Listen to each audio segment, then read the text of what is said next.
نماز ہمیں پابندی کے ساتھ ادا کرنے کی تلقین کی گئی ہے، بار بار تلقین کی گئی ہے اور حکم دیا گیا ہے، اور یہ ارشاد کیا گیا ہے کہ نماز قائم کرو اور مشرکوں سے نہ ہو جانا۔ گویا نماز ترک کرنا یہ طریقہ مشرکین کا ہے، تو اپنی پنجگانہ نماز کی ادائیگی کو ضروری اور لازم کر لیں تاکہ ہم اللہ اور اس کے رسول صلی اللہ علیہ وسلم کے احکام پر عمل پیرا ہوں۔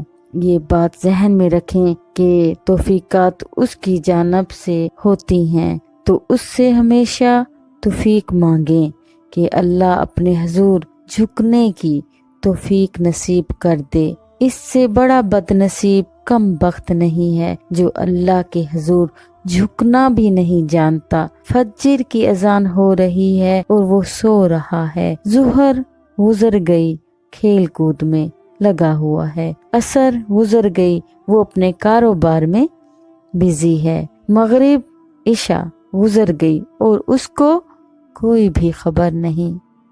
تو ناظرین، 5 نمازیں 5 رکعت میں گزر گئیں اور اس کا سارا وقت غفلت میں گزر گیا۔ کیسے چین کی نیند آ گئی، کیسا مسلمان ہے، کیسا کلمہ گو ہے۔ اللہ کے حضور سجدہ ریزی کا سارا دن توفیق نصیب نہیں ہوئی، پھر اگلا دن بھی یوں ہی گزر گیا، تیسرا دن بھی یوں ہی گزر گیا۔ زندگیاں گزر جاتی ہیں، توفیق سجدہ نصیب نہیں ہوتا۔ اس شخص سے بڑا بدبخت کوئی نہیں جس کو اللہ کے حضور جھکنا بھی نصیب نہیں ہوتا۔ یہ بات ذہن میں رکھیے گا، اللہ جب کسی سے ناراض ہوتا ہے تو رزق بند نہیں کرتا، اس کے لیے آب دانے کی بندش نہیں کر دیتا، اس کی دیگر ضروریات روک نہیں دیتا، اس کو ہر کچھ باہم پہنچا رہا ہوتا ہے۔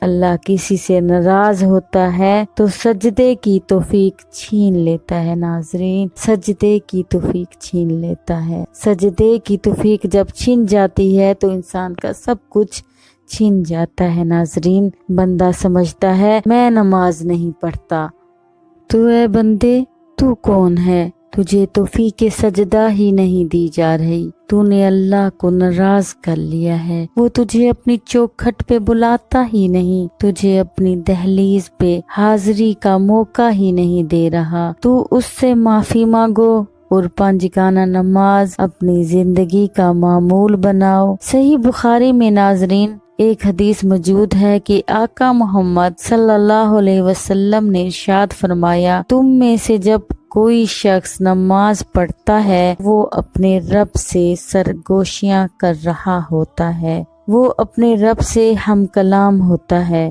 حضرت ساحل بن عبداللہ تستری کسی جنگل میں رہتے تھے، کچھ لوگ انہیں ملنے گئے تو کسی نے پوچھا یہاں تنہائی میں دن رات کیسے کاٹتے ہو؟ تو حضرت ساحل نے کہا، تمہیں کس نے کہا میں تنہا رہتا ہوں؟ کہا، کسی نے کیا کہنا ہے، ہم خود ہی آپ کو دیکھ رہے ہیں، آپ تنہا ہیں۔ فرمایا، تم نے غلط دیکھا، میرا جب اللہ سے باتیں کرنے کو دل کرتا ہے تو میں نماز کے لیے کھڑا ہو جاتا ہوں، اور جب اس کی باتیں سننے کو جی چاہتا ہے تو میں قرآن کھول کے بیٹھ جاتا ہوں، کبھی اپنی سناتا رہتا ہوں اور کبھی اس کی سنتا رہتا ہوں۔ تمہیں کس نے کہا میں تنہا رہتا ہوں؟ میں تو دم دم اپنے رب کے ساتھ رہتا ہوں۔ تو جو نماز پڑھتا ہے وہ اپنے رب سے سرگوشیاں کرتا ہے، وہ اپنے رب سے بات کرتا ہے، اپنے رب سے ہم کلام ہوتا ہے۔ تو خوش نصیب لوگ جنہیں پنجگانہ نماز نصیب ہوتی ہے، ناظرین وہ بہت ہی خوش نصیب لوگ ہیں۔ اور پھر اگر اس کے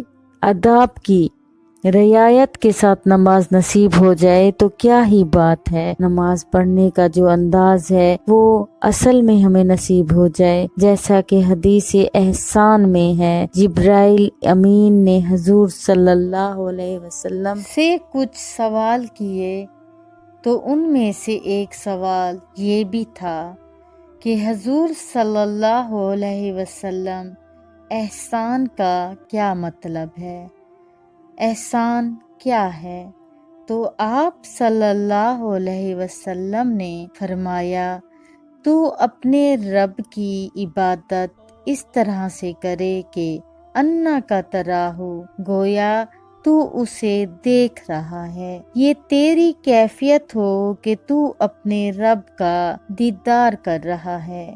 حضرت علی رضی اللہ عنہ سے کسی نے پوچھا، جس رب کی عبادت کرتے ہو کبھی اس کو دیکھا بھی ہے، کبھی اس کیفیت سے بھی گزرے ہو؟ تو آپ رضی اللہ عنہ نے فرمایا، جب تک دیکھتا نہیں سجدہ ہی نہیں کرتا۔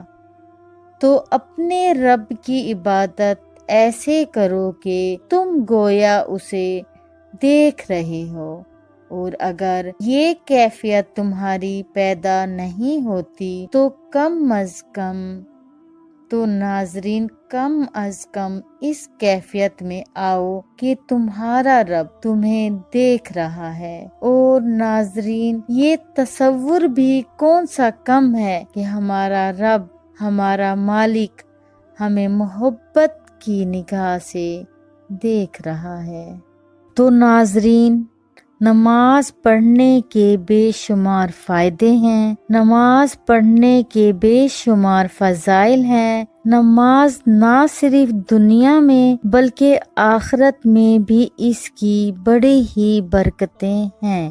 نماز اللہ کی رضا کا ذریعہ ہے، نماز فرشتوں کی محبت کا باعث ہے، نماز انبیاء کرام علیہ السلام کا محبوب عمل ہے، نماز اللہ کی معرفت کا حاصل ہے، نماز دعا قبول ہونے کا سامان ہے۔ ناظرین، نماز دشمنوں کے خلاف ہتھیار ہے، نماز ایمان کی اصل ہے، شیطان کی ناراضگی کا سامان ہے، نماز اعمال کے مقبول ہونے کا ذریعہ ہے، نماز رزق میں برکت کا ذریعہ ہے، نماز جسم کی راحت کا سبب ہے، نماز۔ ناظرین، نماز قبر کا چراغ ہے، نماز قبر کے اندر بچھونا ہے، نماز قیامت تک کے لیے نمازی کی غمخواری ہے۔ جب قیامت ہوگی، یہی نماز سائبان کی طرح نمازی کے اوپر ہوگی، اس کے سر کا تاج اور اس کے بدن کا لباس ہوگی نماز۔ ناظرین، نماز کے بے شمار فائدے ہیں، بے شمار فائدے ہیں۔ نمازی کے سامنے نماز نور ہوگی، نماز اس کے اور دوزخ کے سامنے حائل ہوگی، نماز اللہ کے حضور مومنین کے لیے حجت اور دلیل بنے گی، نماز میزان عمل میں انتہائی وزنی ہوگی، نماز پل صراط سے گزرنے کا ذریعہ ہوگی، نماز جنت کی کنجی ہوگی، اس لیے کہ نماز اللہ کی پاکیزگی اور حمد و ثنا، تلاوت اور دعا پہ مشتمل ہے، اور اسے وقت پر ادا کرنا ہی تمام اعمال سے افضل عمل ہے۔ اللہ کریم ہم سب کو نماز وقت پر اور پابندی سے ادا کرنے کی توفیق عطا فرمائے، اللہم آمین۔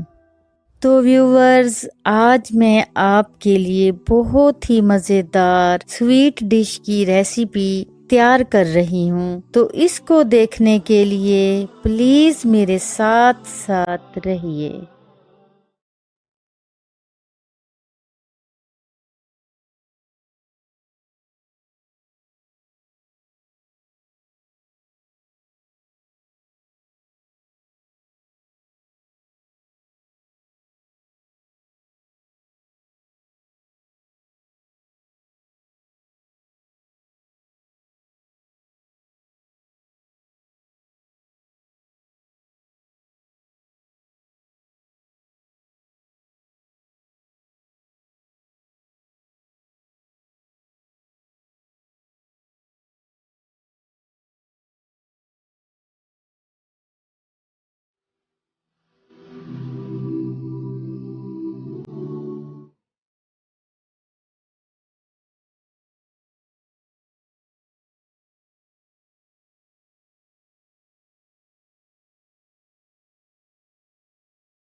تو ناظرین، مجھے امید ہے کہ آپ لوگوں کو یہ ویلوگ بھی بہت پسند آیا ہوگا، کیونکہ آپ لوگوں نے پہلے والے ویلوگ میرے بہت پسند کیے ہیں، اس کے لیے میں آپ لوگوں کی تہہ دل سے شکر گزار ہوں۔ اسی طرح سے اپنی بہن کو سبسکرائب کیجیے گا، لائک کیجیے گا اور شیئر کیجیے گا، اور اپنی دعاؤں میں ہمیشہ ہمیشہ یاد رکھیے گا۔